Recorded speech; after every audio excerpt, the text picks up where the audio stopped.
ভিডিওটিতে ক্লিক করার জন্য আপনাদের সকলকে জানাই অসংখ্য ধন্যবাদ। আজ কথা বলবো ভোটার তালিকা নিয়ে।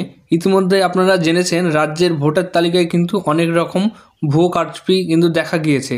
এক্ষেত্রে আপনাদের ভোটার তালিকা ঠিক আছে কিনা, ভোটার তালিকা আপনাদের নাম ঠিক আছে কিনা সে বিষয়ে কিন্তু আপনাদের সতর্ক থাকা খুবই জরুরি। কেননা এখনকার ইন্টারনেট যুগে অনেক রকম ফ্রড কিন্তু দেখা যাচ্ছে।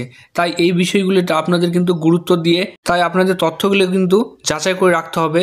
এই বিষয়ে রাজ্যের মুখ্যমন্ত্রী পশ্চিমবঙ্গবাসীর জন্য কি বার্তা দিয়েছেন সেটি একবার শুনে নিন। তাই ভিডিওটি শুরু করার আগে আপনি যদি চ্যানেলে নতুন হয়ে থাকেন আমাদের ভিডিওগুলিতে লাইক করবেন, চ্যানেলটিকে সাবস্ক্রাইব করে বেল বাটনটিকে অন করে রাখবেন যাতে আমাদের গুরুত্বপূর্ণ আপডেটগুলি আপনার কাছে সবার আগে পৌঁছে যায়।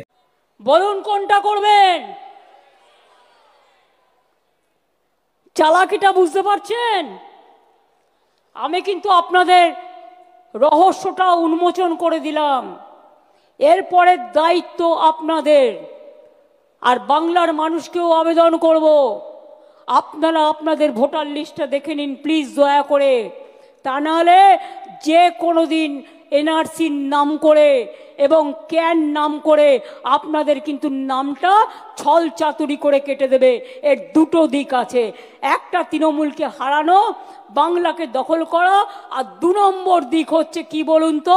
2 নম্বর দিক হচ্ছে আপনার বাংলার ভোটার কার্ড কেটে নেবে, আইডিটা কেটে নেবে, নিয়ে হরিয়ান একজনের নামে যদি দুটো এপিক কার্ড থাকে দুজনের নামে একটা কার্ডে, তাহলে কি হবে? তাহলে আপনাকে ছাঁটাই করে দিতে 1 সেকেন্ড লাগবে। এটা করছে খোদ ইলেকশন কমিশনের ব্লেসিংসে। শুনলেন বন্ধুরা, মুখ্যমন্ত্রী কিন্তু বারবার পশ্চিমবঙ্গবাসীদের বলে দিয়েছে আপনারা কিন্তু আপনাদের তালিকাটি একবার চেক করে নেবেন। তাই এই ভিডিওতে আমি আপনারা কিভাবে সেই তালিকা চেক করবেন তার সম্পূর্ণ প্রসেসটি কিন্তু দেখিয়ে দিচ্ছি। এর জন্য আপনারা গুগলে ইসিআই লিখে সার্চ করবেন, তাহলে ইলেকশন কমিশন অফ ইন্ডিয়ার মেন ওয়েবসাইটটি খুলে যাবে। এখানে প্রথমে দেখছেন ইলেকট্রালস বলে যে অপশনটি রয়েছে, এই ইলেকট্রালে ক্লিক করবেন, তাহলে আপনাদের সামনে আরও কিন্তু অনেকগুলি অপশন খুলে যাবে। এর মধ্যে দেখতে পাচ্ছেন এখানে কিন্তু রয়েছে অনেকগুলি অপশন খুলে গেছে। এর মধ্যে update your details in electoral roll এই অপশনটি দেখছেন। এই অপশনে ক্লিক করে কিন্তু আমরা পরবর্তী ওয়েবসাইটটিতে চলে আসবো। এখানে দেখতে পেলেন আমাদের একটি নতুন পেজে কিন্তু নিয়ে চলে এলো। এইখানটা আসার পর এইখানটা যেটি রয়েছে সার্চ ইলেকট্রাল রোলস বলে একটি অপশন রয়েছে, আপনারা কিন্তু এই অপশনটিতে আপনার ক্লিক করতে হবে। আবারও আপনাদের ভোটার তালিকা দেখার জন্য বা ভোটার ইনফরমেশন দেখার জন্য কিন্তু আপনাদের এখানে ক্লিক করতে হবে। ক্লিক করলেই দেখতে পাচ্ছেন এখানে কিন্তু একটি নতুন উইন্ডো ওপেন হয়ে গেল। এখানে সার্চ ইন ইলেকট্রাল রোলস আপনি বিভিন্ন জিনিস দিয়ে সার্চ করতে পারেন। এখানে মোবাইল নাম্বার দিয়ে সার্চ করতে পারেন, এপিক নাম্বার দিয়ে সার্চ করতে পারেন, অথবা তথ্য ফিল করে কিন্তু আপনারা এখান থেকে সার্চ করতে পারেন। আমরা এইখানটা প্রথমে এপিক নাম্বার দিয়ে কিন্তু আমাদের তথ্যটি সার্চ করে দেখে নেব। এর জন্য প্রথমে আমরা ভাষাটি সিলেক্ট করে নিলাম। নেওয়ার পর আমাদের এখানে এপিক নাম্বার যেটি রয়েছে সেটি কিন্তু আমরা এখানে বসিয়ে দিচ্ছি। আপনাদের ভোটার নাম্বারটি সঠিকভাবে বসিয়ে দেওয়ার পর আপনারা কিন্তু ডান দিকে স্টেট অপশন থেকে স্টেটটি সিলেক্ট করে নেবেন। এরপর নিচে যে ক্যাপচা অংশটি রয়েছে এখানে ক্যাপচাটা কিন্তু সঠিকভাবে এই বক্সে লিখে দেবেন।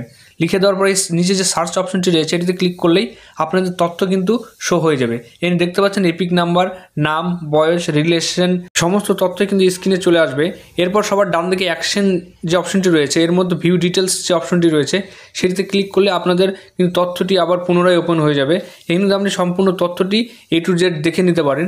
এবার দেখে নেওয়ার পর আপনাদের যদি মনে হয় যে আপনাদের কোনো তথ্য ভুল রয়েছে, কোনো পরিবর্তন আপনারা আপনাদের লিস্টে দেখতে পাচ্ছেন, তাহলে কিন্তু সরাসরি আপনাদের ব্লক অফিসে যে ইলেকশন দপ্তর রয়েছে সেখানে কিন্তু আপনারা দরখাস্ত করতে পারেন আপনাদের ইলেকট্রালসের যে সমস্যা নিয়ে, অথবা আপনি কিন্তু আমাদের কমেন্ট করতে পারেন কমেন্ট বক্সে। আপনারা কিভাবে অনলাইন সেটি কারেকশন করবেন তার সম্পূর্ণ প্রসেস কিন্তু দেখিয়ে দেওয়া হবে। তাই কমেন্টটি করতে কিন্তু ভুলবেন না। এটি ছিল আজকের গুরুত্বপূর্ণ আপডেট। তাই সবশেষে ভিডিওটি যদি আপনাদের ভালো লেগে থাকে তাহলে লাইক করবেন, কমেন্ট করবেন, সাবস্ক্রাইব করবেন এবং অবশ্যই বেল বাটনটিকে অন করে রাখবেন যাতে আমাদের গুরুত্বপূর্ণ আপডেটগুলি আপনি সবার আগে পান। এবং সবশেষে ভিডিওটি দেখার জন্য অসংখ্য ধন্যবাদ।